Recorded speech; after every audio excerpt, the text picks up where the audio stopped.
Hey guys, so today I'm going to make coffee in my Vandola and we're going to use a couple items. And I'm going to show you how Costa Ricans make coffee or how Chris makes coffee in North Tonawanda. Okay, first things first, because I'm making 1 cup, I'm going to pour what I need into this gooseneck brewer.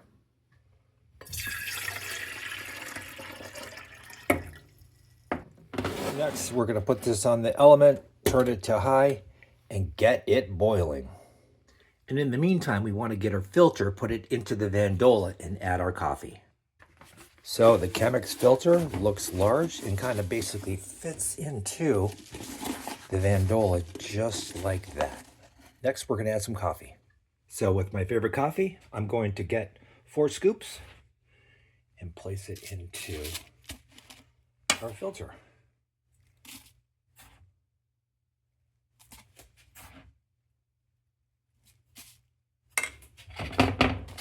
That's pretty much it. Just going to keep that right there and wait for the boiling to continue. So while we're waiting for the water to boil, what we're going to do is when we pour it, we're going to add just a little bit in there just to kind of get those grounds a little wet. And that way the coffee can bloom. We're going to let the water sit there for about 15 seconds and let the coffee open up so we can extract more flavor. And to be honest, when's the last time you saw a coffee maker that looked like that? And say hello to Charlie. Okay, and the water's pretty much getting ready to boil. Okay, the water's boiling. The first thing we're going to do is we're going to take the gooseneck and we're just going to pour a little bit of water over the coffee. And then what we're going to do is we're going to take that and we're going to let it sit. This is going to let the coffee bloom.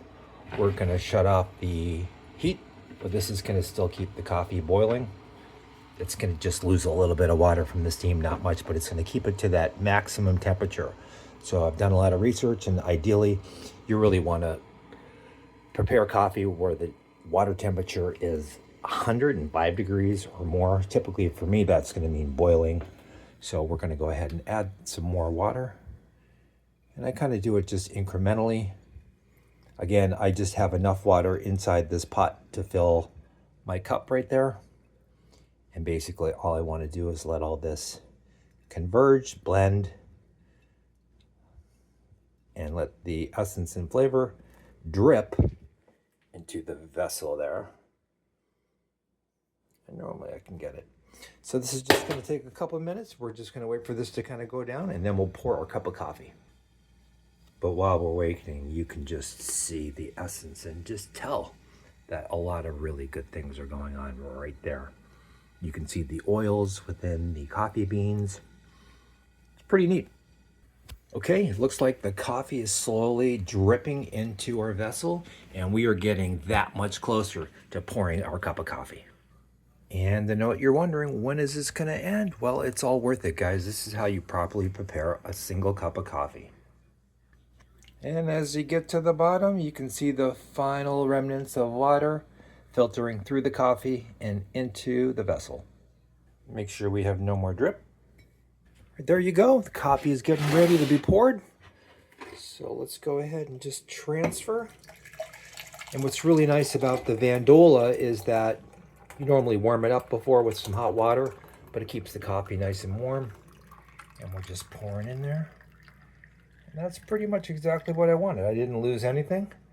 Next, we're going to add some creamer and some milk.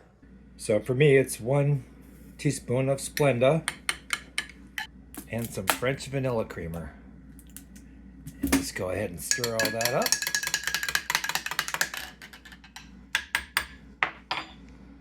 And there you go, guys. A delicious hot cup of coffee, freshly brewed.